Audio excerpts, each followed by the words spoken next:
أعوذ بالله من الشيطان الرجيم ومن شر حاسد إذا حسد إلى آخر الآية. عن أبي هريرة رضي الله تعالى عنه قال قال رسول الله صلى الله عليه وسلم ليس الشديد بالسرعة إنما الشديد الذي يملك نفسه عند الغضب إلى آخر الحديث. উপস্থিত ঐতিহ্যবাহী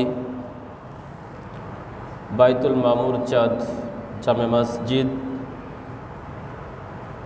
আদাবর শ্যামলী ঢাকার সম্মানিত মুসল্লিবৃন্দ, জবানিকার অন্তরালে শ্রদ্ধাস্পদিনী স্নেহাশীল মা ও ভগ্নীগণ,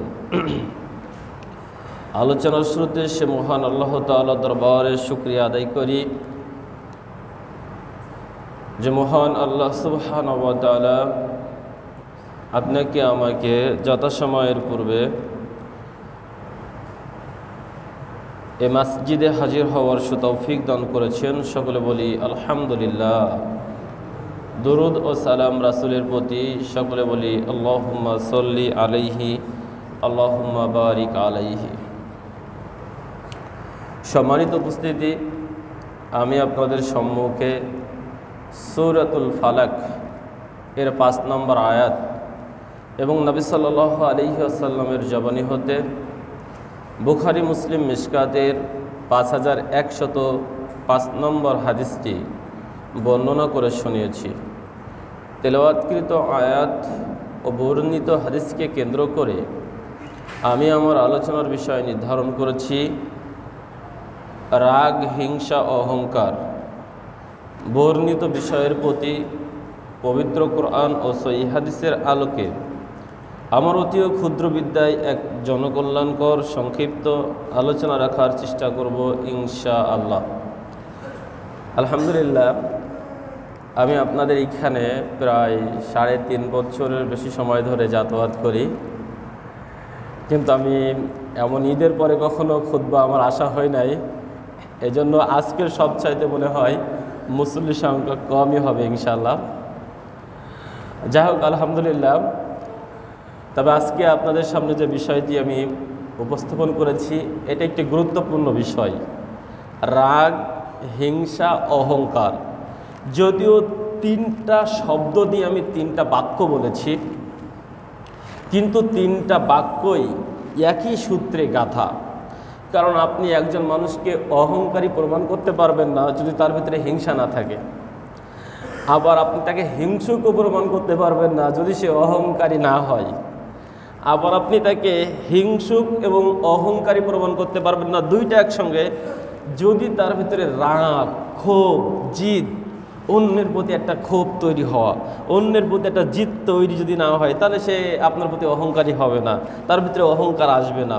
তার ভিতরে না পাওয়ার একটা বেদনা যদি থেকে যায়, এটা যদি না হয়, তাহলে তার ভিতরে হিংসা আসবে না।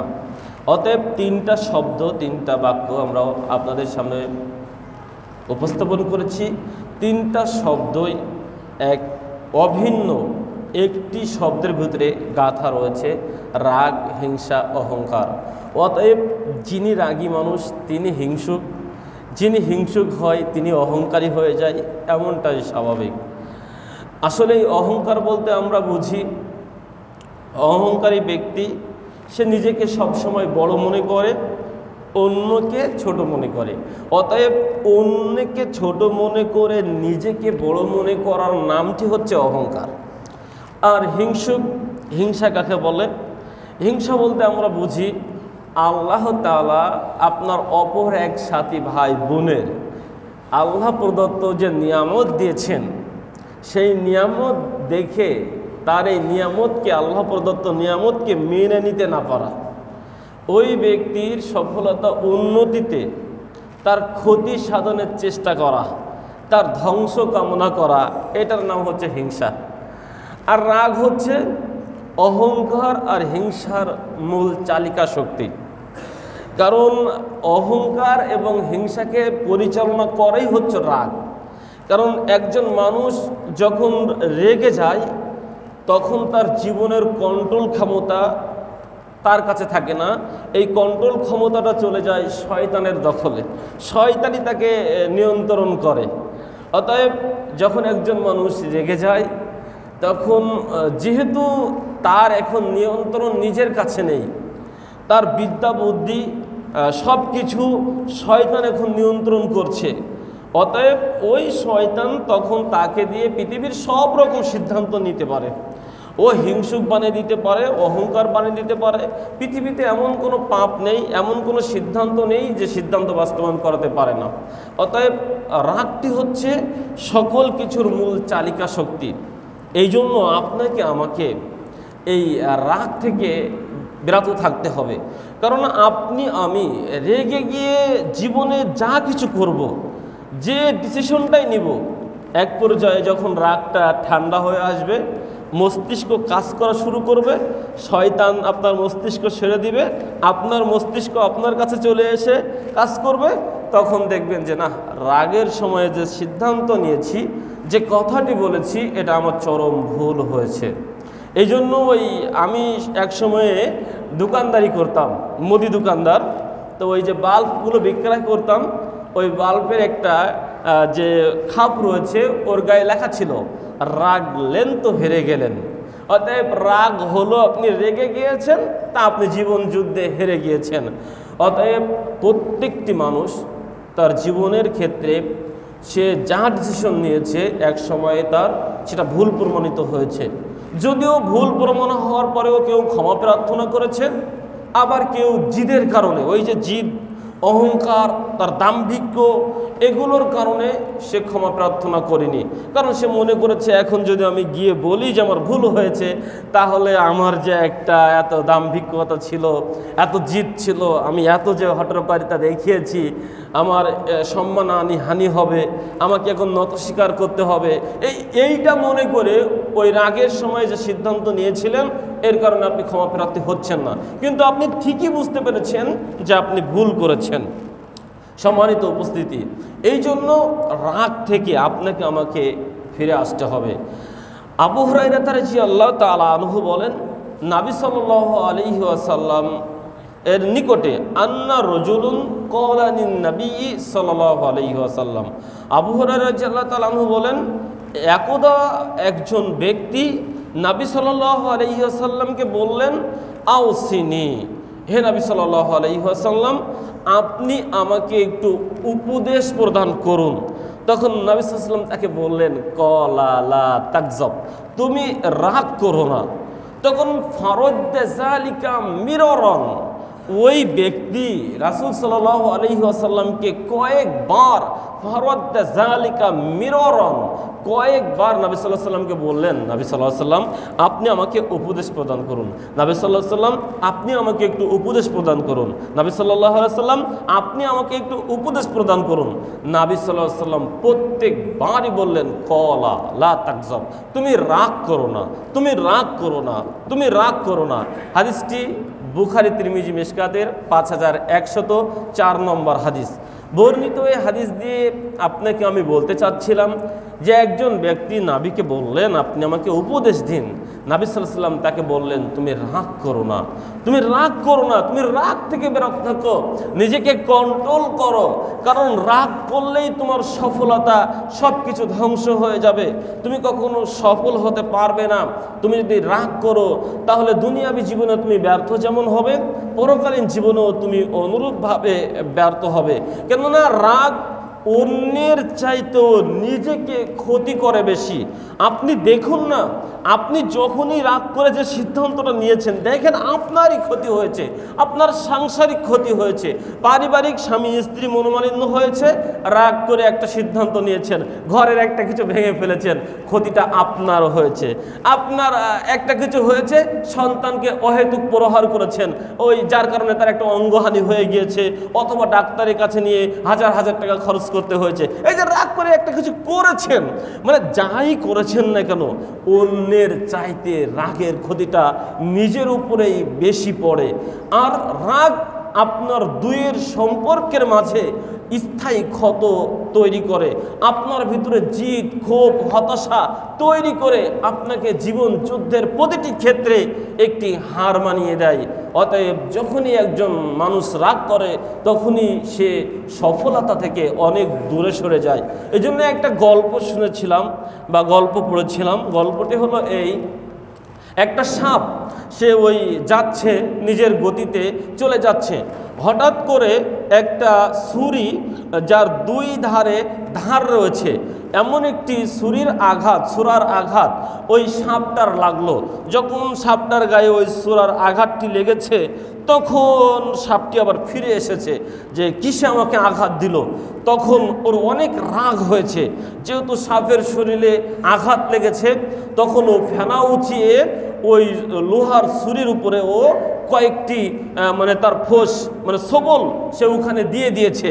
যখন ওই লোহার ছুরির উপরে ওই কয়েকটি তার ওই সবল দিয়ে দিয়েছে তখন ওই লোহার ওই ছুরির আঘাতে ওর মুখটা আরও জরাজীর্ণ হয়েছে, কেটে গিয়েছে, রক্তপাত হয়েছে। যত আঘাত করে তত আঘাত ব্যথিত হয়, ততই রক্তপাত হয়, ততই সাপটি রেগে যায়, ক্ষোভে ফুসফুস করে ফুলতে থাকে। এক পর্যায়ে সাপ এত চরম পর্যায়ে রেগে গিয়েছে যে ওই ছুরিটার চার ধার ধরে এভাবে পেঁচিয়ে পেঁচিয়ে পেঁচিয়ে পেঁচিয়ে জোরে ধরেছে যে একেবারে আজকে এই ছুরিটার একেবারে চরম একটা শাস্তি দিয়ে দেবই, এভাবে পেঁচিয়ে ধরেছে। ধরে এক পর্যায়ে তার শরীরের যত শক্তি রয়েছে এটা দিয়ে চাপ প্রয়োগ করেছে। আর যখনই করেছে তখনই তার দুধারে থাকা যে ধার, এই ধারে সাপের শরীরটি টুকরা টুকরা টুকরা হয়ে গিয়েছে। এর নাম হচ্ছে আপনি কোনো কিছু না বুঝে, তার ক্ষতিকর প্রভাব না বুঝে, অহেতুক জেদ করে, অহেতুক রাগ ধারণ করে, একটা প্রতিশোধ বশত কোনো পদক্ষেপ গ্রহণ করে আপনার জীবনকে অনুরূপভাবে ধ্বংসের দিকে টুকরা টুকরা টুকরা করে ফেলছেন। এটা দুনিয়াবী জীবনে এবং পরকালীন জীবনে। অথচ আপনি আমি কখনো অনুধাবন করছি না, কারণ রাগী মানুষ তার নিজের জিদকে, নিজের রাগকে কখনো খারাপ মনে করে না। একজন রাগী মানুষ মনে করে এই কাজে যদি আমি রাগ না করি তাহলে আর কোন কাজে রাগ করব, আমার এই রাগটা তো ঠিকই আছে, আমি যদি এখন রাগ না করি রাগ কে করবে? কারণ রাগী মানুষ তার নিজের অন্যায়, নিজের ত্রুটি, নিজের ভুলটা কখনোই ধরতে পারে না, ওর রাগটাকেই ওর কাছে বেটার বলে মনে হয়। সম্মানিত উপস্থিতি, এই জন্য বলতেছিলাম নবী সাল্লাল্লাহু আলাইহি ওয়াসাল্লাম চরম ক্ষোভের মধ্য দিয়েও আপনাকে আমাকে ধৈর্য ধারণ করার পরামর্শ দিয়েছেন। যেমন আবু হুরায়রা রাদিয়াল্লাহু তাআলা আনহু তিনি বলছেন, রাসূল সাল্লাল্লাহু আলাইহি ওয়াসাল্লাম বলেছেন, লাইসা শাদীদু বিসুরআতি ইন্নামা শাদীদু আল্লাযী ইয়ামলিকু নাফসাহু ইনদাল গযাবি। এটা বুখারী মুসলিম মিশকাতের 5105 নম্বর হাদিস। বর্ণিত হাদিসে আমাদের নবী সাল্লাল্লাহু আলাইহি ওয়াসাল্লাম বলেন, আবু হুরায়রা রাদিয়াল্লাহু তাআলা আনহু বর্ণনা করেছেন, লাইসা শাদীদু বিসুরআতি, প্রকৃত শক্তিশালী, প্রকৃত বীর ওই ব্যক্তি নয় যে ব্যক্তি তার প্রতিপক্ষকে বিসুরআতি একেবারে ধরে আছাড় দিয়ে ছুঁড়ে ফেলে দিয়েছে। একেবারে বীর পলোয়ান, আপনি আমার নিকটে তো বীর পলোয়ান, যে প্রতিপক্ষকে ধরলো, উঁচু করলো, একেবারে ছুঁড়ে চেলে ফেলে দিল, এর নাম আপনি আমি বীর বাহাদুর পলোয়ান বলছি। অথচ নবী বলছেন লাইসা শাদীদু বিসুরআতি, ওই ব্যক্তি প্রকৃত বীর নয়, প্রকৃত শক্তিশালী নয় যে তার প্রতিপক্ষকে এভাবে ধরে ছুঁড়ে ফেলে দিল, আছাড় দিল। ইন্নামা শাদীদু, প্রকৃত শক্তিশালী সেই ব্যক্তি আল্লাযী ইয়ামলিকু নাফসাহু ইনদাল গযাবি, যে ব্যক্তি তার ক্রোধের সময়ে, যে ব্যক্তি তার রাগের সময়ে নিজেকে নিয়ন্ত্রণ করতে পারে, নিজেকে সংবরণ করতে পারে, নিজেকে ধৈর্যের ভিতরে রূপান্তরিত করতে পারে, ওই ব্যক্তিই হচ্ছে প্রকৃত শক্তিশালী। সুবহানাল্লাহ। অতএব আপনি আমি রাগ করে একেবারে আপনার আমার প্রতিপক্ষকে ডাবিয়ে দিচ্ছি, অনেক কিছু করে দিচ্ছি, আর আপনি আমি মনে করছি যে আপনি আমি অনেক শক্তিশালী। কখনোই আপনি আমি শক্তিশালী নয়। ওই কঠিন পরিস্থিতিতে যদি আপনি আমি রাগটাকে সংবরণ করে ধৈর্য ধারণ করে চলতে পারি, তখনই আপনি আমি বীর বাহাদুর বলে গণ্য হব। কেননা আপনি আমি রাগ করে যে সিদ্ধান্ত নেব সেটা তো ভুল হবে। আপনার আমার পারিবারিক একটা ঝামেলা হয়েছে, অনেক সময় আমাদের কাছেই দেখা যায় স্বামী স্ত্রী দ্বন্দ্ব হয়েছে, সামান্য কিছু হয়েছে, তালাক দিয়ে দিয়েছে অথবা তালাক নিয়ে নিয়েছে।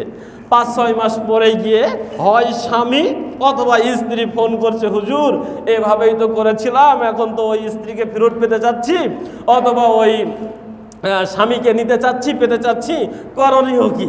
দেখেন ঠিকই কিন্তু জিদের বশবর্তী হয়ে ও তালাকের সিদ্ধান্ত নিয়েছে, তালাক চেয়ে নিয়েছে অথবা তালাক দিয়ে দিয়েছে। 3 মাস 6 মাস পরেই কিন্তু আবার অনুতপ্ত হয়ে বলছে সেই স্বামীর ঘর করতে হবে অথবা সেই স্ত্রীকে আবার ফেরত নেওয়ার জন্য মন ওতারা হয়ে গিয়েছে। কেননা 6 মাস পরে বুঝতে পেরেছে আমার ওই 6 মাস আগের সিদ্ধান্ত, রাগের মাথায় যে সিদ্ধান্ত নিয়েছি এটা ভুল ছিল। অতএব যখন রাগ হয় আপনি একটু নমনীয়তা আনয়ন করেন, ধীর স্থিরতা আনয়ন করেন, আপনি বসেন, আপনি চিন্তা ভাবনা করেন, সিদ্ধান্ত নিতে সময় নেন, অতঃপর একটি সিদ্ধান্ত নেন, তাহলে আপনার এই সিদ্ধান্ত আপনার জীবনে সফলতা নিয়ে আসবে। সেটা নিয়ে আসবে দুনিয়ার জীবনে, সেটা নিয়ে আসবে পরকালীন জীবনে। কেননা মনে রাখতে হবে সাহাল ইবনে সাদ রাদিয়াল্লাহু তাআলা আনহু তিনি বলছেন, আল আইনাতু মিনাল্লাহ ওয়াল উজলাতু মিনাশ শায়াতিন। শোনো দুনিয়ার মানুষ, ধীর স্থিরতা এটা আল্লাহর পক্ষ থেকে আসে, আর উজলাতু মিনাশ শায়াতিন তাড়াহুড়া উগ্রতা এটা আসে শয়তানের পক্ষ হতে। অতএব আপনার ভিতরে যখন কোনো কাজ করার জন্য আপনার উগ্রতা বেড়ে যাবে, তাড়াহুড়া বেড়ে যাবে, জিদ বেড়ে যাবে, ক্ষোভ বেড়ে যাবে, তখন মনে করবেন শয়তান চরমভাবে আপনাকে খেপিয়ে তুলেছে, আপনার দিয়ে একটা অন্যায় সিদ্ধান্ত, অন্যায় ডিসিশন, অন্যায় কোনো কিছু করিয়ে নিতে চায়। তখন আপনি সংবরণ ধারণ করুন, আপনি নিজেকে ধৈর্য ধারণ করুন এবং এই রাগ এবং ক্ষোভ থেকে বাঁচার জন্য আল্লাহর কাছে প্রার্থনা করুন। সম্মানিত উপস্থিতি, রাগ এবং ক্ষোভ থেকে বাঁচার জন্য নবী সাল্লাল্লাহু আলাইহি ওয়াসাল্লাম আমাদেরকে পদ্ধতি এবং দোয়া শিখিয়েছেন। যেমন বুখারীর 3282 নম্বর হাদিসে আমাদের নবী সাল্লাল্লাহু আলাইহি ওয়াসাল্লাম আমাদেরকে জানিয়েছেন, একদা 2 জন ব্যক্তি রাসূলের সামনে উগ্রভাবে গালমন্দ করছিল। এমত অবস্থায় তাদের একজনের চেহারা লাল আকার ধারণ করেছিল, শিরাগুলো ফুলে গিয়েছিল। এমত অবস্থায় রাসূল সাল্লাল্লাহু আলাইহি ওয়াসাল্লাম বললেন, আমি এমন একটি বাক্য দোয়া জানি, যদি এই দোয়াটি ওই রাগাক্রান্ত ব্যক্তি পড়ে নেয় তাহলে তার রাগ চলে যাবে। সেটা হচ্ছে এই আউযু বিল্লাহি মিনাশ শাইতান। এই কথাটি যদি সে পড়ে নেয় তাহলে তার রাগ চলে যাবে। সম্মানিত উপস্থিতি, অতএব যখন আপনার আমার মাঝে রাগ, ক্ষোভ, জিদ ইত্যাদি কাজ করে তখন মনে করতে হবে শয়তান আপনার আমার উপরে চরমভাবে চেপে বসেছে। তখন আপনি বারবার আল্লাহকে বলুন, আউযু বিল্লাহি মিনাশ শাইতানির রাজিম, হে আল্লাহ বিতাড়িত অভিশপ্ত ওই শয়তান থেকে আমি আপনার নিকটে আশ্রয় প্রার্থনা করছি। এছাড়াও নবী সাল্লাল্লাহু আলাইহি ওয়াসাল্লাম আমাদেরকে আরও জানিয়েছেন, নবী সাল্লাল্লাহু আলাইহি ওয়াসাল্লাম আমাদেরকে বলেছেন, ইযা গাযাবা আহাদুকুম ওয়া হুয়া কাইমুন ফালয়াজলিস। ও দুনিয়ার মানুষ, যখন তোমাদের উপরে কারো রাগ চেপে বসে, রাগ হয়ে যায়, ওহুয়া কাইমুন ফালয়াজলিস, সেজন্য বসে পড়ে।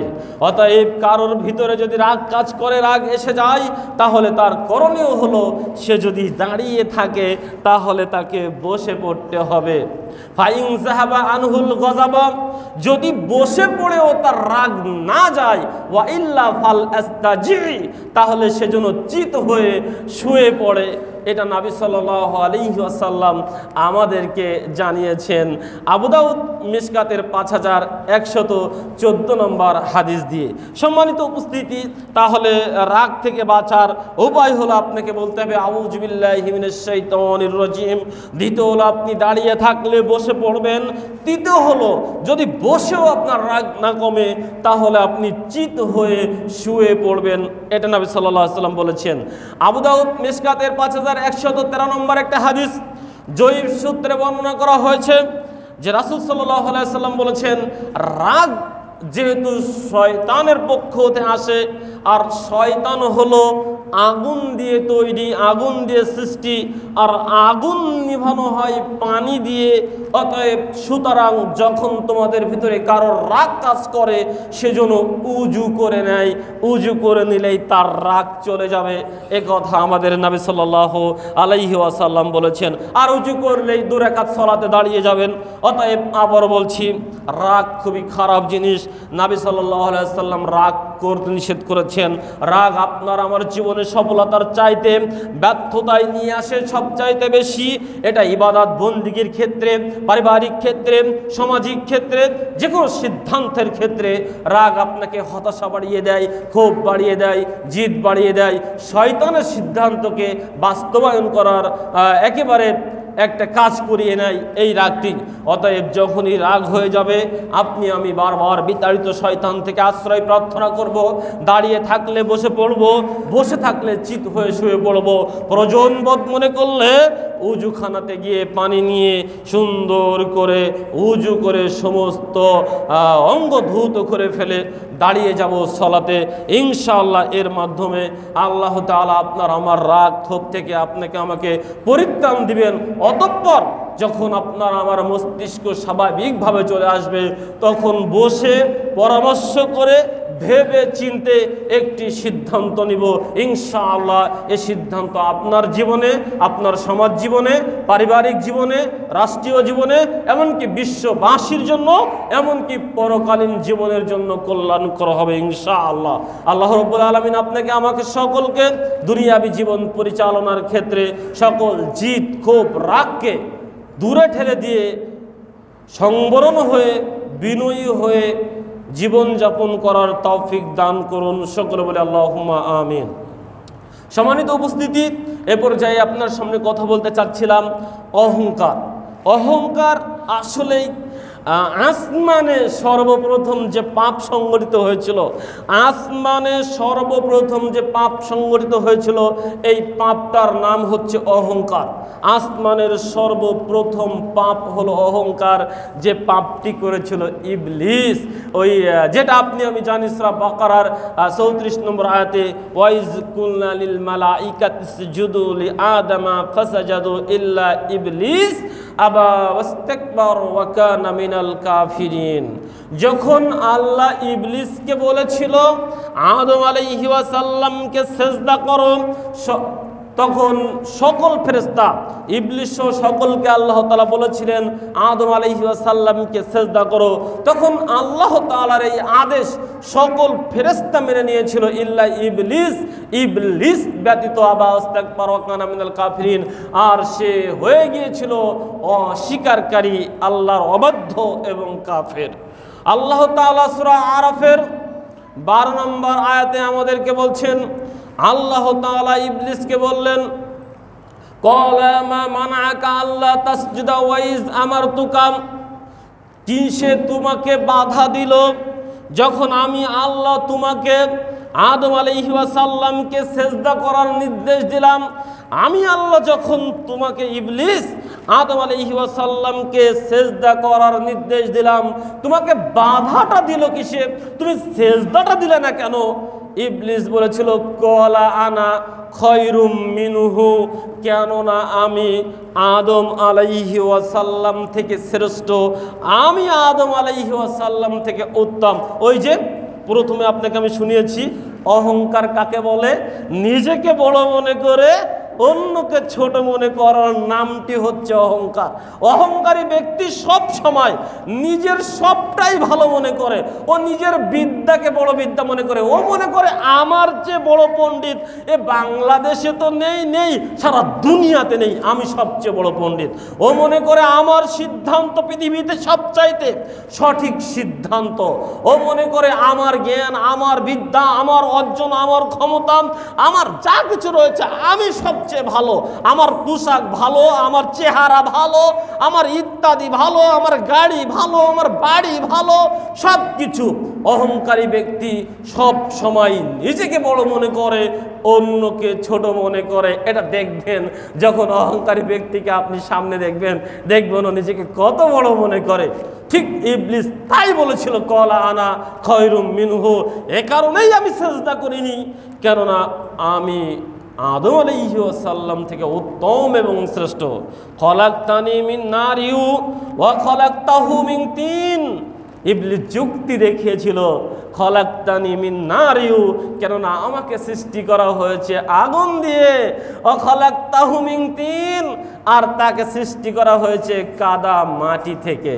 এ কথা ইবলিস বলেছিল যে আগুন তো উঁচু দিকে যায় আর কাদামাটি তো নিচের দিকে যায়, অতএব আমি আগুনের সৃষ্টি উত্তম হয়ে, তার চেয়ে শ্রেষ্ঠ হয়ে মাটি, কাদামাটির সৃষ্টি ওই আদম আলাইহিস সালাম, তাকে কিভাবে সেজদা করি, তার চেয়ে তো আমি শ্রেষ্ঠ।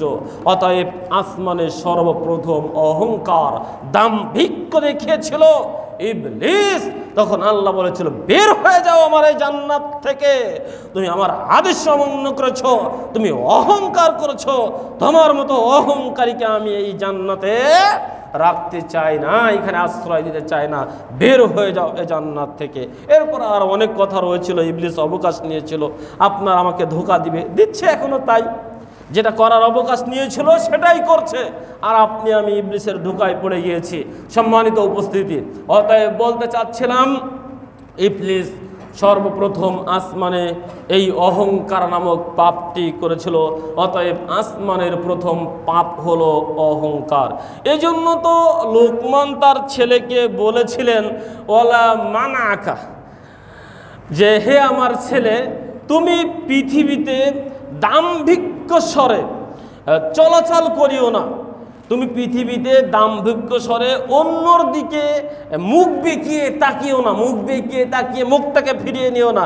এই যে আমরা অনেকে মুখ বেঁকিয়ে ঝুমটা দিয়ে মুখটা ফিরিয়ে নেই, আমাদের আল্লাহ জানিয়ে দিলেন যে এভাবে লুকমান আলাইহিস সালাম তিনি এভাবে তার সন্তানকে বলছেন, যেটা সূরা লুকমানের 18 নম্বর আয়াতে বলছেন যে তুমি মানুষ থেকে এভাবে মুখ ফিরিয়ে নিও না, মুখটা বাঁকা করে, আর জমিনের উপরে তুমি দাম্ভিক সহকারে দাম্ভিক্যের সহিত চলাচল করিও না, কেননা ইন্নাল্লাহা লা ইউহিব্বু কুল্লা মুখতালিন ফাখুর, আল্লাহ তাআলা কোন দাম্ভিক অহংকারীকে আল্লাহ তাআলা ভালোবাসেন না, আল্লাহ তাআলা পছন্দ করেন না। অতএব আল্লাহ তাআলা আপনাকে আমাকে বলে দিচ্ছেন, দুনিয়ার মানুষ, লুকমান তার ছেলেকে যে কথা বলেছিল ওটাই আমি আল্লাহ তোমাদের প্রত্যেকটি মানুষকে বলছি, তোমরা মানুষ থেকে মুখ বাঁকা করে তোমাদের মুখ ফিরিয়ে নিও না। আপনার ওই মুখের বাঁকা চাউনি আমার কলিজায় আঘাত করে। আপনি যখন আমার দিকে তাকিয়ে বাঁকা চাউনি দিয়ে মুখটা ফিরিয়ে নেন, আমার কলিজা ফেটে যায় আপনার ওই চাউনি দেখে। আল্লাহ আপনার ওই চাউনিকে অভিশপ্ত বলেছেন, ওটা অহংকারীর চাউনি বলেছেন, ওটা অপছন্দনীয় চাউনি বলেছেন। আপনি যখন দাম্ভিকতার সহিত এই জমিনের উপরে বিচারণ করেন, আল্লাহ এটাকে মেনে নিতে পারেন না। এই জন্য আল্লাহ তাআলা জানিয়ে দিয়েছেন, আল্লাহ কোনো দাম্ভিক্য, কোনো অহংকারীকে আল্লাহ তাআলা পছন্দ করেন না। এই জন্যই তো আবু হুরায়রা রাদিয়াল্লাহু তাআলা আনহু বলেন, নবী সাল্লাল্লাহু আলাইহি ওয়াসাল্লাম বলেছেন, আলা উনাব্বিউকুম বিআহলিল জান্নাতি যুআফাউল মাজলুমুনা ওয়া আহলুন নারি কুল্লু শাদীদিন জাজারিন জাওয়াজিন মুস্তাকবিরিন। বুখারী সিলসিলা সহিহা হাদিস নম্বর 1444। বর্ণিত হাদিসে আমাদের নবী মুহাম্মদ সাল্লাল্লাহু আলাইহি ওয়াসাল্লাম বলছেন, শোনো দুনিয়ার মানুষ, আমি কি তোমাদেরকে জান্নাতের অধিবাসী কারা তাদের সুসংবাদ দেব না, তাদের কথা জানিয়ে দেব না?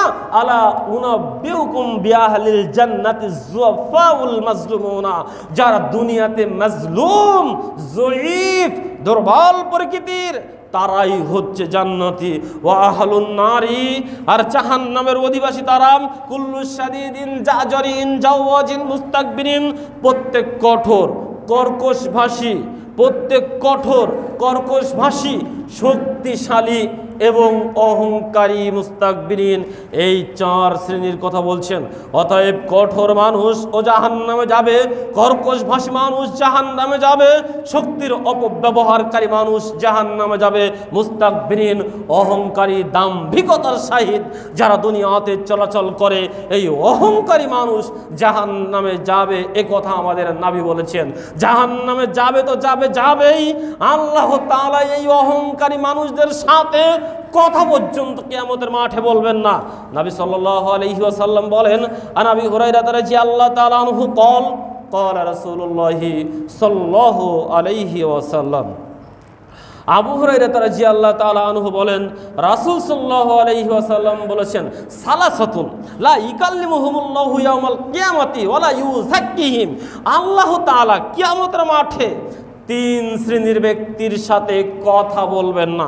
3 শ্রেণীর ব্যক্তির সাথে কথা বলবেন না। ইউযাক্কিহিম, তাদেরকে পবিত্র করবেন না। ওয়া ফি রায়াতিন ওয়ালা ইয়ানজুরু ইলাইহিম, তাদের দিকে আল্লাহর রহমতের দৃষ্টিটা পর্যন্ত দিবেন না। ওয়ালাহুম আযাবুন আলিম, তাদের জন্য আল্লাহ রেখেছে কঠিন যন্ত্রণাদায়ক শাস্তি। এক শাইখুন জানিন, বৃদ্ধ ব্যভিচারিণী, যারা বৃদ্ধ হয়ে গিয়েছে, বয়স হয়ে গিয়েছে, তবু ব্যভিচারিণীর সাথে জড়িত, আল্লাহ তাদের দিকে তাকাবেন না, কথা বলবেন না, তাদেরকে পবিত্র করবেন না, তাদেরকে কঠিন শাস্তি দিবেন।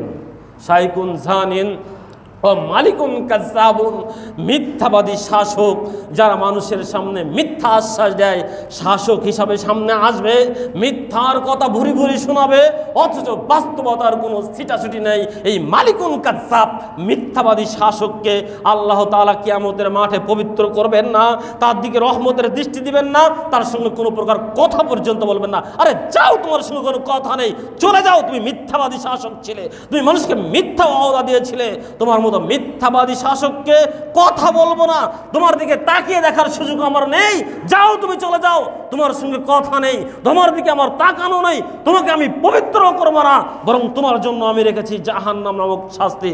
সম্মানিত উপস্থিতি, তৃতীয় হলো আল আইলুন মুস্তাকবিরিন, গরিব অহংকারী। আরে গরিব মানুষ, তবে অহংকারের শেষ নেই। এই গরিব অহংকারী কে আল্লাহ তাআলা কিয়ামতের মাঠে পবিত্র করবেন না, তাকাবেন না, তার সাথে তার পবিত্র করবেন না। এ কথা আমাদের নবী সাল্লাল্লাহু আলাইহি ওয়াসাল্লাম বলেছেন। তার জন্য শাস্তি রয়েছে। গরিব অহংকারী বোঝেন না?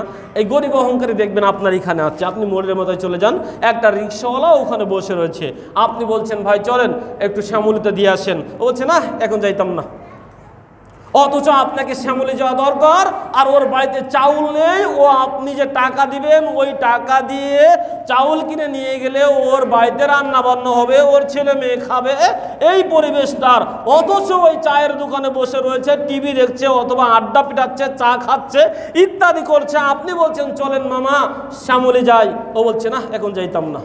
তার মানে কি? ও কাজের জন্য বেরিয়েছে, অথচ অহংকার করে ওখানে বসে রয়েছে, দাম্ভিকতার সাথে বসে রয়েছে। অতএব নিজের ভিতরে কোনো ক্ষমতা নেই, নেই টাকা পয়সা, নেই যোগ্যতা, নেই শিক্ষা দীক্ষা, নেই অন্য কিছু, নেই যৌলতা, নেই বাড়ি, নেই গাড়ি, তারপরেও তার দাম্ভিকতা, যখন কোনো কাজে বলছেন ও আপনার কাজ করে দিবে না। এরকম যারা গরিব মানুষ তবে অহংকারী, এই গরিব অহংকারীকেও আল্লাহ তাআলা কিয়ামতের মাঠে কঠিন শাস্তি দিবেন। এ কথা আমাদের নবী সাল্লাল্লাহু আলাইহি ওয়াসাল্লাম বলেছেন। সম্মানিত উপস্থিতি, এই জন্য আব্দুল্লাহ ইবনে মাসউদ রাদিয়াল্লাহু তাআলা আনহু তিনি বলছেন, নবী সাল্লাল্লাহু আলাইহি ওয়াসাল্লাম বলেছেন, লা ইয়াদখুলুন নারা আহাদুন ফি কলবিহি মিসকালা হাব্বাতিন খরদালিন মিন ঈমান, যার ভিতরে সামান্য সরিষা দানা সম পরিমাণ ঈমান রয়েছে, ওই ব্যক্তি লা ইয়াদখুলুন নার, জাহান্নামে যাবে না। যার ভিতরে সরিষার দানা সম পরিমাণ, যার অন্তরে সরিষা দানা সম পরিমাণ ঈমান রয়েছে, ওই ব্যক্তি জাহান্নামে যাবে না। ওয়ালা ইয়াদখুলুল জান্নাতা আহাদুন ফি কলবিহি, আর ওই ব্যক্তি জান্নাতে যাবে না যার অন্তরে রয়েছে মিসকালা হাব্বাতিন খরদালিন মিনাল কিবরি, যার অন্তরে রয়েছে সরিষা দানা সম পরিমাণ অহংকার, যার অন্তরে রয়েছে ওই ব্যক্তি জান্নাতে যাবে না। এ কথা নবী সাল্লাল্লাহু আলাইহি ওয়াসাল্লাম আমাদেরকে জানিয়েছেন মুসলিম মিশকাতের 5107 নম্বর হাদিস দিয়ে। অতএব দুটি কথা সুস্পষ্ট, যার অন্তরে সরিষা দানা পরিমাণ ঈমান রয়েছে ওই ব্যক্তি জাহান্নামে যাবে না, এ কথা আমাদের নবী বলেছেন। পক্ষান্তরে আবার এ কথাও জানিয়েছেন, ও ঈমানদার ব্যক্তি, তোমার অন্তরে যদি সরিষা দানা সম পরিমাণ অহংকার থাকে তাহলে তুমি জান্নাতেও যাবে না, এই কথা তুমি মনে রেখো। অতএব অহংকার আপনাকে জান্নাত থেকে দূরে সরিয়ে দিয়েছে, অহংকার আপনাকে জান্নাত থেকে বের করে এনে জাহান্নামে নিক্ষেপ করেছে।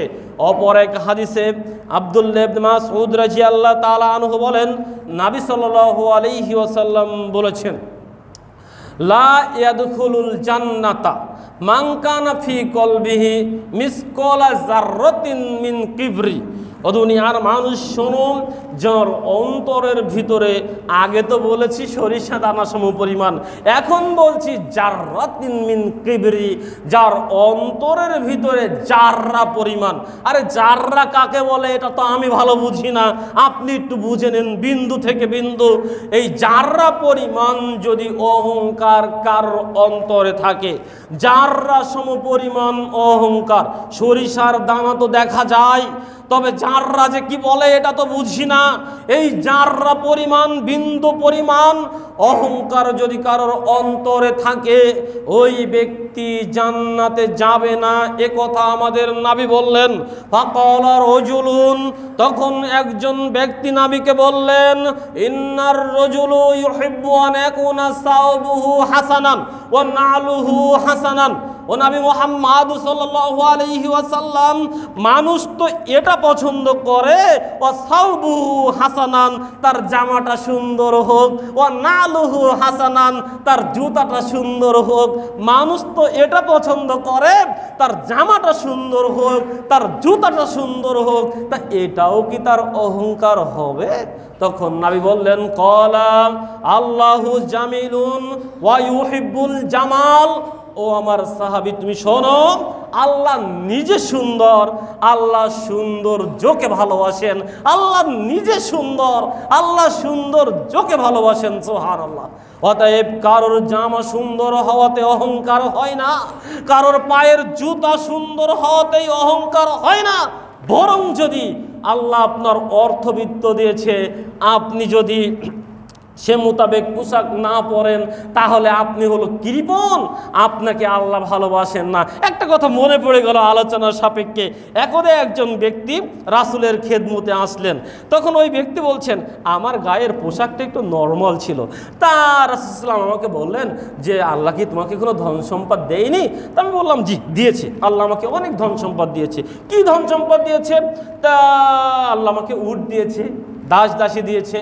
তো ওই সময়ে, এখনকার সময়ে যেমন 5 তলা বাড়ি থাকলে কোটিপতি, একটা গাড়ি থাকলে কোটিপতি, ভালো বড় লোক, অর্থবিত্তওয়ালা মানুষ আপনি আমি। তা ঠিক ওই সময়ে যার বাড়িতে উট রয়েছে ও বড় ধনী মানুষ, যার বাড়িতে দাস দাসী রয়েছে ও বড় ধনী মানুষ। তা বলছে আল্লাহ আমাকে এরূপ ধন সম্পদ দিয়েছে। তো তখন রাসূল সাল্লাল্লাহু আলাইহি ওয়াসাল্লাম বলছেন, আল্লাহ যে তোমাকে এত ধন সম্পদ দিয়েছে তার একটা নিদর্শন তোমার শরীরে প্রকাশ পাওয়া উচিত ছিল। অতএব সাহাবী তখন বলছেন, আমি বুঝলাম রাসূল সাল্লাল্লাহু আলাইহি ওয়াসাল্লাম আমার পোশাককে পছন্দ করেননি। অতএব দুনিয়াতে দুই একটা মানুষ রয়েছে দেখবেন, টাকা পয়সা আল্লাহ দিয়েছে কিন্তু থাকে ফকিরের বেশে, এই সমস্ত মানুষকেও আল্লাহ পছন্দ করেন না। তাহলে কারণ জামা জুতা উত্তম হওয়া এটা অহংকার নয়। অহংকার তখন হবে যখন ওই জামা ওই জুতা অন্যকে তুচ্ছ করবে। এজন্য নবী বললেন, শোনো, আল কিবারু বাতারুল হাক্কি ওয়া গামতুন নাস। অহংকার হলো সেটাই যেটা সত্যকে মিথ্যা প্রতিপন্ন করে এবং মানুষকে হেয় প্রতিপন্ন করে, এর নাম হচ্ছে অহংকার। হাদিসটি মুসলিম মিশকাত হাদিস নম্বর 5001 1108 নম্বর হাদিস। বর্ণিত হাদিসে সুস্পষ্টভাবে প্রমাণ হয়ে যায়, কারণ অন্তরে যদি যাররা পরিমাণ, বিন্দু পরিমাণ অহংকার থাকে, ওই ব্যক্তি জান্নাতে যাবে না, ওই ব্যক্তি জাহান্নামে যাবে। তবে গায়ের পোশাক, জুতা ইত্যাদি লিবাস এগুলো উত্তম হওয়াটা অপরাধ নয়। অপরাধ তখনই হবে যখন আপনার এই পোশাক, আপনার এই জুতা অন্য একজন মানুষকে হেই করবে। ওই যে প্রথমে বলেছি, মুখ বেঁকিয়ে নেবে, যেটা আল্লাহ তাআলা সূরা লুকমানের 18 নম্বর আয়াতে বলছেন যে তুমি অন্যের হতে মুখ বেঁকিয়ে নিয়ে মুখটা ফিরিয়ে নিও না। যখন আপনি অন্যকে দিয়ে মুখটা ঠাসঠুস করবেন, তখন আপনার মতো দামি পোশাক তো আমি আর পরতে পারি না, আমি তো ভিখারি মানুষ, অথবা আমি কম টাকা ইনকাম করি, আমার বাড়িতে এই তেল আনতি পান্তা ফুরিয়ে যায়, ইত্যাদি ইত্যাদি। আপনার মতো বিলাসবহুল পোশাক পরা তো আমার সাজে না। তবে আপনি পরেছেন, আলহামদুলিল্লাহ, আল্লাহ আপনাকে দিয়েছে, আপনি পরতে পারেন, এটা আপনার জন্য কোনো অসুবিধা নয়। অসুবিধা তখনই যখন আপনি আমাকে হেই প্রতিপন্ন করলেন। অতএব সম্মানিত উপস্থিতি, এটা যেন খেয়াল থাকে, আপনার অর্থবিত্ত, আপনার জৌলস, আপনার ক্ষমতা যেন আপনাকে অহংকারী, দাম্ভিক্য করে না তোলে, অন্যের প্রতি তুচ্ছ তাচ্ছিল্যের মনোভাব আপনার ভিতরে সৃষ্টি না হয়। আপনি যেন কারোর দিকে মুখ বেঁকিয়ে কথা না বলেন, মুখ বেঁকিয়ে মুখটা ফিরিয়ে না দেন, অন্যকে যেন হেই প্রতিপন্ন না করেন। এই জন্য নবী সাল্লাল্লাহু আলাইহি ওয়াসাল্লাম বলেছেন, আন সাওবান রাদিয়াল্লাহু তাআলা আনহু قال রাসূলুল্লাহ সাল্লাল্লাহু আলাইহি ওয়াসাল্লাম, সাওবান রাদিয়াল্লাহু তাআলা আনহু বলছেন, নবী সাল্লাল্লাহু আলাইহি ওয়াসাল্লাম বলেছেন, মান মাতা ও হুয়া বারিউন মিনাল কিবরি ওয়াল গুলুলি ওয়াদ দাইনি দাখালাল জান্নাহ। তিরমিজি মিশকাতের 2921 নম্বর হাদিস। এই হাদিসে আমাদের নবী সাল্লাল্লাহু আলাইহি ওয়াসাল্লাম বলছেন, যে ব্যক্তি মারা গেল, মান মাতা, যে ব্যক্তি মারা গেল, ও হুয়া বারিউন মিনাল কিবরি ওয়াল গুলুলি ওয়াদ দাইনি, কিন্তু তিনটা জিনিস তার ভিতরে নেই।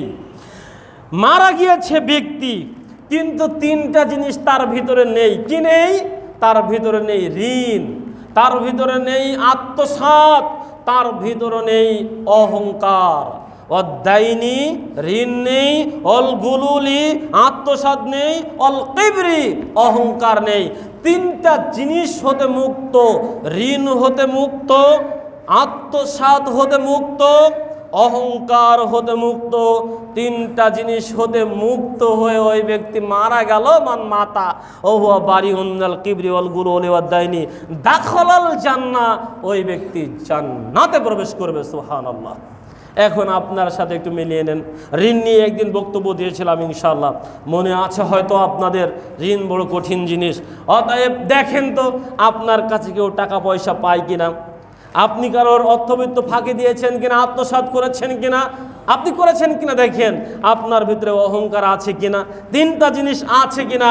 আজকে রাতে উপস্থিত মা ও বোন ভাই যারা রয়েছেন, বাবাজিরা যারা রয়েছেন, সকলকে বললাম আজকে রাতে একটু বালিশে মাথা রাখবেন। যে আলোচনা তো শুনলাম, কিছু আলোচনা মনে রাখার দরকার নেই, আপনি মনে রাখেন এ কথা, আপনার ভিতরে তিনটা জিনিস আছে কিনা। আপনি ঋণ আছেন কিনা, আপনি কাউকে আত্মসাৎ ফাঁকি দিয়েছেন কিনা, আপনি অহংকার করে কথাবার্তা বলেন কিনা, চালচলন করেন কিনা, আপনার ভাব, পোশাক, আপনার ইত্যাদি কথাবার্তায় অহংকার প্রকাশ পায় কিনা। এটা যদি না থাকে, ইনশাআল্লাহ দাখালাল জান্নাহ, আপনি জান্নাতে যাবেন। এ কথা আমাদের নবী বলেছেন। আল্লাহ রাব্বুল আলামিন আপনাকে আমাকে সকলকে ঋণ মুক্ত, খেয়ানত মুক্ত, আত্মসাৎ মুক্ত এবং অহংকার মুক্ত জীবন যাপন করার তৌফিক দান করুন। সকলে বলে আল্লাহুম্মা আমিন। সবারই তো উপস্থিতি। অতএব রাগ, অহংকার, হিংসা, হিংসা হিংসা তো আর এক মারাত্মক জিনিস। হিংসা একেবারে কঠিন জিনিস। হিংসুক মানুষ আপনার আমার জন্য কঠিন আকারের খারাপ। আমি বলেছি অহংকার আসমানের সর্বপ্রথম পাপ, আর জমিনের সর্বপ্রথম পাপ হলো হিংসা। জমিনের সর্বপ্রথম পাপ হলো হিংসা। আপনি বলবেন হুজুর নতুন ফতোয়া দিচ্ছেন, জমিনের সর্বপ্রথম পাপ হলো হত্যা। কেন হত্যা? ওই যে কাবিল হাবিলকে করেছিল, জি ওই ওই ওই কথাই বলছি আমি। সূরা মাইদার ২৭ নম্বর আয়াত, অতলু আলাইহিম নাবা আবনাই আদম বিল হাক্কি ইজ কররাবা কুরবানান ফাতাকুব্বিলা মিন আহাদিহিমা ওয়া লাম ইয়াতাকাব্বাল মিনাল আখার ক্বালা লা আক্তুলান্নাকা ক্বালা ইন্নামা ইয়াতাকাব্বালুল্লাহু মিনাল মুত্তাকিন। এই কথাটাই বলছি যে আয়াত দিয়ে আপনি বলছেন পৃথিবীর সর্বপ্রথম পাপ হত্যাম, আমি ওই আয়াতকে দিয়েই আপনাকে বলছি পৃথিবীর সর্বপ্রথম পাপ হলো হিংসা। কেননা আল্লাহ বললেন, নবী আপনি আদম আলাইহিস সালামের দুই পুত্রের কথা একেবারে সত্য সহকারে যথাযথভাবে মানুষের সামনে বর্ণনা করে শোনান। যখন তারা উভয়ে কুরবানি করেছিল, তাদের একজনের কুরবানি কবুল হয়েছিল আর একজনের কুরবানি কবুল হয়নি। তখন তারা একজন বলেছিল ক্বালা লা আক্তুলান্নাকা, আমি তোমাকে হত্যা করব। ক্বালা ইন্নামা ইয়াতাকাব্বালুল্লাহু মিনাল মুত্তাকিন, অপরপক্ষ বলেছিল নিশ্চয়ই আল্লাহ মুত্তাকি, আল্লাহ ভীরু পরেজগার ব্যক্তির নিকট থেকে গ্রহণ করেন, কবুল করে থাকেন। এই আয়াতটার ব্যাখ্যা করলে একটা খুতবা হয়ে যাবে। এই আয়াতের ভিতরে অনেক কিছু রয়েছে। এক নম্বর কথা, এই আয়াতে আল্লাহ কবুল করেন মুত্তাকি ব্যক্তির নিকট থেকে, মুত্তাকি ব্যক্তি ছাড়া অন্য কারোর নিকট থেকে আল্লাহ কবুল করেন না। আল্লাহ কবুল করেন উত্তম জিনিস, যেটা প্রমাণিত হয়েছে হাবিল এবং কাবিলের কুরবানি দিয়ে। আপনি আমি কুরবানি করেছি, সে সময়ে তৎকালীন সময়ের কুরবানির মতো যদি হতো যে আসমান থেকে আগুন এসে জ্বালিয়ে দিত, তাহলে বুঝতে পারতাম যে আপনার আমার কুরবানি হাবিলের কুরবানি হয়েছে না কাবিলের কুরবানির মতো পড়ে রয়েছে। এটা জানা তখন সহজ হয়ে যেত। কেননা আপনার আমার কুরবানি পড়ে থাকতো এই কারণেই, কেননা আপনার আমার কুরবানি অনুত্তম কুরবানি হয়েছে। আপনার আমার কুরবানি হাবিলের মতো উত্তম কুরবানি হয়নি, কাবিলের মতো অনুত্তম হয়েছে। আর আল্লাহ কখনো অনুত্তম কোনো কিছু কখনোই গ্রহণ করেন না, কোনোভাবেই গ্রহণ করেন না। আমি এই কথা আগে বলেছি কিনা জানি না, তবে আবারও বলছি, আল্লাহ অনুত্তম কিছু গ্রহণ করেন না। তবে আপনার মানসিকতা, আপনি যখন আল্লাহর রাহে কিছু দেন তখন অনুত্তম দেন। শুধু কুরবানির কথা নয়, আপনি আপনার দুটো সন্তান হয়েছে, যেটা একটু ভালো মেধা রয়েছে ওটাকে কি দিয়েছেন? ইংলিশ মিডিয়াম, কিন্ডারগার্টেন ইত্যাদি ইত্যাদি নিয়ে। আর যেটা একটু বিদ্যা বুদ্ধি কম, হাগল পাগল, বোঝে কম, ওটা দিয়েছেন আল্লাহর রাস্তায় মাদ্রাসায়। আপনার এই অনুত্তমটা আল্লাহ গ্রহণ করবে, এটা ভাবলেন কি করে? আপনি মসজিদে রয়েছেন, দান করার জন্য পকেট থেকে দান করবেন। আপনি 10 জায়গাতে 10 দোকানে ঘুরেছেন, ঘুরে ঘুরে দেখলেন 10 দোকানে 1টা টাকা ফিরিয়ে দিয়েছে। তখন মনে মনে ভাবলেন এ টাকা তো কোথাও দিতে পারি না, রিক্সা চালককে দিতে পারি না, বাস চালককে দিতে পারি না, মুদি দোকানে দিতে পারি না, ওষুধের দোকানে দিতে পারি না, কাউকে দিতে পারি না, দি কাকে? তখন ভেবেছেন ওহো কালকে তো জুম্মাবার রয়েছে, কালকে মসজিদের কোটায় দিয়ে দেব।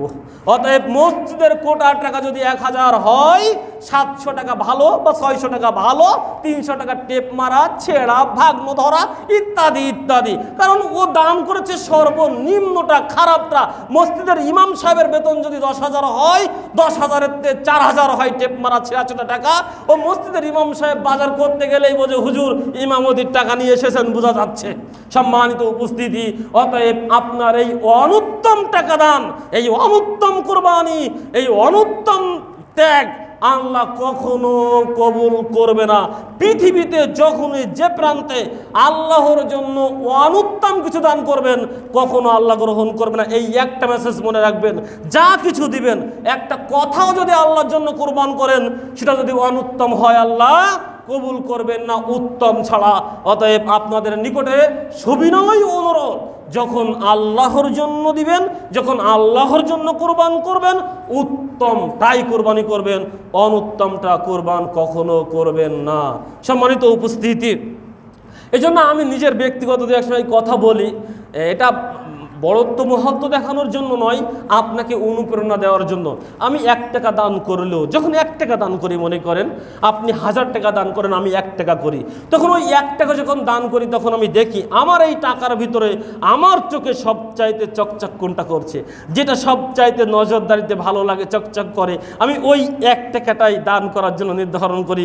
কখনো আমার দৃষ্টিকোণ থেকে, এখন আগে করেছি হয়তো করেছি, কিন্তু ইদানিং যখন থেকে বুঝতে শিখেছি আল্লাহ উত্তম গ্রহণ করেন না, সেখান থেকেই আমি উত্তমটা দেওয়ার চেষ্টা করি। অতএব সর্বক্ষেত্রে মা বোন রয়েছেন, যারা রয়েছেন, যখনই আল্লাহর রাস্তায় কিছু দিবেন উত্তমটাই দিবেন। এই যে কুরবানির ইতিহাস বলি, এই যে ইসমাইল আলাইহিস সালামের ইতিহাস বলি, সব তো উত্তমটাই ত্যাগ দেওয়ার ইতিহাস। আপনি অনুত্তমটা দিলেন কেন? তাহলে কুরবানির ইতিহাস থেকে কি শিক্ষা নিলাম আপনি আর আমি? যাক, সময় চলে যাচ্ছে, এ বিষয়ে কথা বলাবো না। যাক, এটা একটা শিক্ষা যা আল্লাহর জন্য উত্তমটা দিতে হবে, আর মুত্তাকি ব্যক্তির নিকট থেকে আল্লাহ গ্রহণ করেন। দ্বিতীয়ত আমি বলতে চাচ্ছিলাম যে দুনিয়ার প্রথম পাপ হলো হিংসা। হিংসার বশবর্তী হয়ে কাবিল হাবিলকে হত্যা করেছিল। কেননা পূর্ব থেকেই হাবিলের গ্রহণযোগ্যতা পিতার নিকটে বেশি ছিল। এখন যদি আবার পিতা জানতে পারে যে কাবিল আমার কোরবানি কবুল হয়নি, অথচ হাবিলের কোরবানি কবুল হয়েছে, তার এই সফলতা, তার এই উন্নতি, তার এই পদমর্যাদা, তার এই প্রাপ্যটা কাবিল মেনে নিতে পারেনি। প্রথমেই বলেছি, আল্লাহর দেওয়া সফলতা, আল্লাহর দেওয়া নেয়ামত হিংসুক ব্যক্তি মেনে নিতে পারে না। ওই কাবিলও অনুরূপভাবে মেনে নিতে পারেনি। হাবিলের উন্নতি, হাবিলের কুরবানির গ্রহণযোগ্যতা, তার সফলতা, পিতার কাছে তার গ্রহণযোগ্যতা, এটা মেনে নিতে পারেনি। তাই হিংসার বশবর্তী হয়ে, প্রথমত হিংসার বশবর্তী হয়ে কাবিল হাবিলকে হত্যা করেছিল। অতএব পৃথিবীর সর্বপ্রথম পাপ হলো হিংসা, দ্বিতীয় পাপ হলো হত্যা। সম্মানিত উপস্থিতি, এখনও কাবিলের অনুসারী পাবেন। আপনার সফলতায় ও হিংসা করে, আপনার উন্নতিতেও হিংসা করে। আপনি চাকরি পেয়েছেন, হিংসুক হিংসা করে। আপনি গাড়ি করেছেন, হিংসুক হিংসা করে। আপনি বাড়ি করেছেন, হিংসুক হিংসা করে। আপনার একটা বিশাল অর্জন হয়েছে, হিংসুক হিংসা করে। আপনি জমি ক্রয় করেছেন, হিংসুক হিংসা করে। আপনি গরিব মানুষ, আপনার বাড়িতে একটা গরু পালন করেছেন, হয়তো ওটার দাম 1 লাখ, 2 লাখ, 1.5 লাখ হবে। ওই হিংসুক দেখে আপনার বাড়িতে 1.5 লাখ টাকার গরু, ভাবে আহারে সলিমউদ্দিন কলিমউদ্দিনের বাড়িতে 2 লাখ টাকার গরু, ও যদি 2 লাখ টাকার মালিক হয়ে যায় তাহলে আমার নেতাগিরি থাকবে না, দে একটা কেস লাগিয়ে যাতে করে 2 লাখ টাকা চলে যায়, ও যেন প্রতিষ্ঠিত না হতে পারে সমাজের বুকে। অতএব আপনার উন্নতি সফলতায় সর্ব জায়গাতেই হিংসুকের হিংসুক আপনি প্রমাণিত পাবেন। হিংসুক সবসময় আপনার উন্নতিতে বাধা হয়ে দাঁড়ায়, আপনার ক্ষতি করার চেষ্টা করে। এজন্য একটা গল্প বলি। হিংসুক এত খারাপ, হিংসুক ব্যক্তি নিজের ক্ষতি করে হলেও অন্যের ক্ষতি করে, আপনার ক্ষতি করে। একটা গল্প, একজন ব্যক্তিকে বলা হলো, শোনো ব্যক্তি, তুমি আল্লাহর কাছে যা চাইবে আল্লাহ তোমাকে তাই দিবে। সত্য একটা রয়েছে, তুমি যা চাইবে তোমার প্রতিবেশীকে তার ডবল দিবে। তা তখন হিংসুক ব্যক্তি বলল, জি আল্লাহ আমাকে একটা গাড়ি দেন। তা প্রতিবেশীকে 2টা দিল। আল্লাহ আমাকে 5 তলা একটা বাড়ি দেন। প্রতিবেশীকে 10 তলা দেওয়া হলো। আল্লাহ আমাকে 10 বিঘা জমি দেন। প্রতিবেশীকে 20 বিঘা দেওয়া হলো। এখন এই হিংসুক ব্যক্তি চিন্তা করছে, আহারে আমার একটা গাড়ি আছে, ঠিক আছে, তা আমি যদি এখন আল্লাহকে বলে আমাকে 50টা গাড়ি দেন, পাজারো গাড়ি, তা দিল 50টা হলো, তা প্রতিবেশী যে 100টা হয়ে গেল, এটা কি করে হয়? আমার 50টি আর প্রতিবেশীর 100টি, তা আমি যদি 100টি বলি তা প্রতিবেশী 200টি হয়ে গেল, এটা হলো না। আমার এখন 10 তলা বাড়ি হবে, তা এখন প্রতিবেশী তো 20 তলা হয়ে যাবে। তা আমি বললাম, না আল্লাহ আমার 50 তলা দেন, তা প্রতিবেশী তো 100 হয়ে যাবে, কি করে হয়? তা আমি বললাম, আল্লাহ আমার এখন 20 বিঘা জমি, তা আমি বললাম আল্লাহ আমাকে 40 বিঘা দেন, তা প্রতিবেশী তো 80 বিঘা হয়ে যাবে। তা আমি বললাম আল্লাহ 80 বিঘা না, আমাকে 100 বিঘা দেন, তা প্রতিবেশীকে তো 200 বিঘা হয়ে যাবে। অতএব আমার মনের সবচেয়ে ক্ষোভটা হলো এই, আমার চাইতে আমার প্রতিবেশীর কেন বেশি? অতএব আমি যা চাইবো সেটা তো পাবো, ঠিক আছে মেনে নিলাম। আমি 500 বিঘা জমি চাইলাম, এটা হলো, কিন্তু প্রতিবেশী তো 1000 বিঘা হয়ে গেল, তাহলে এটা মেনে নি কি করে? হিংসুক ব্যক্তি অন্যের সফলতা, অন্যের উন্নতি মেনে নিতে পারে না। তাই হিংসুক ব্যক্তি ভাবে, আমি এখন আল্লাহকে কি বলি, আমি যা চাইবো প্রতিবেশী তো ডবল হয়ে যাবে। তখন ও বলল, আল্লাহ তুমি আমার একটা চোখ কানা করে দাও, প্রতিবেশী অন্ধ হয়ে থাক। এর নাম হিংসুকের হিংসা, এর নাম হিংসুকের হিংসা। হিংসুক আপনার ক্ষতি করার জন্য উৎপাত পেটে লেগে রয়েছে, ও নিজেকে ক্ষতি করে হলেও, হিংসুক ব্যক্তি নিজের ক্ষতি করে হলেও আপনার ক্ষতি করে। এজন্য আল্লাহ শিখিয়েছেন সূরা ফালাকের 5 নম্বর আয়াত, অমিন শাররি হাসিদিন ইজা হাসাদ। আল্লাহ তোমার নিকটে আমি সাহায্য চাই, প্রার্থনা করি, আশ্রয় চাই। অমিন শাররি হাসিদিন ইজা হাসাদ, ওই হিংসুকের হিংসা হতে, যখন হিংসুক আমার সফলতা উন্নতিতে হিংসা করে, ওই হিংসুকের হিংসা হতে আল্লাহ তোমার নিকটে আমি আশ্রয় প্রার্থনা করি। সম্মানিত উপস্থিতি, এজন্য আবু হুরায়রা রাদিয়াল্লাহু তাআলা আনহু বলছেন, নবী সাল্লাল্লাহু আলাইহি ওয়াসাল্লাম বলেছেন, তুফতাহু আবওয়াবিল জান্নাতি ইয়াউমাল ইসনাইনি ওয়া ইয়াউমাল খামিসি। আল্লাহ তাআলা প্রত্যেকটি বৃহস্পতি এবং সোমবার জান্নাতের দরজা খুলে দেন। ফায়ুগফিরু লিকুল্লি আবদিন লা ইশরিক বিল্লাহি শাইআন, আর শিরিক করে না, শিরিককারী নয়, মুশরিক নয়, এই শিরিককারী ব্যতীত আল্লাহ সকল বান্দাকে ক্ষমা করে থাকেন।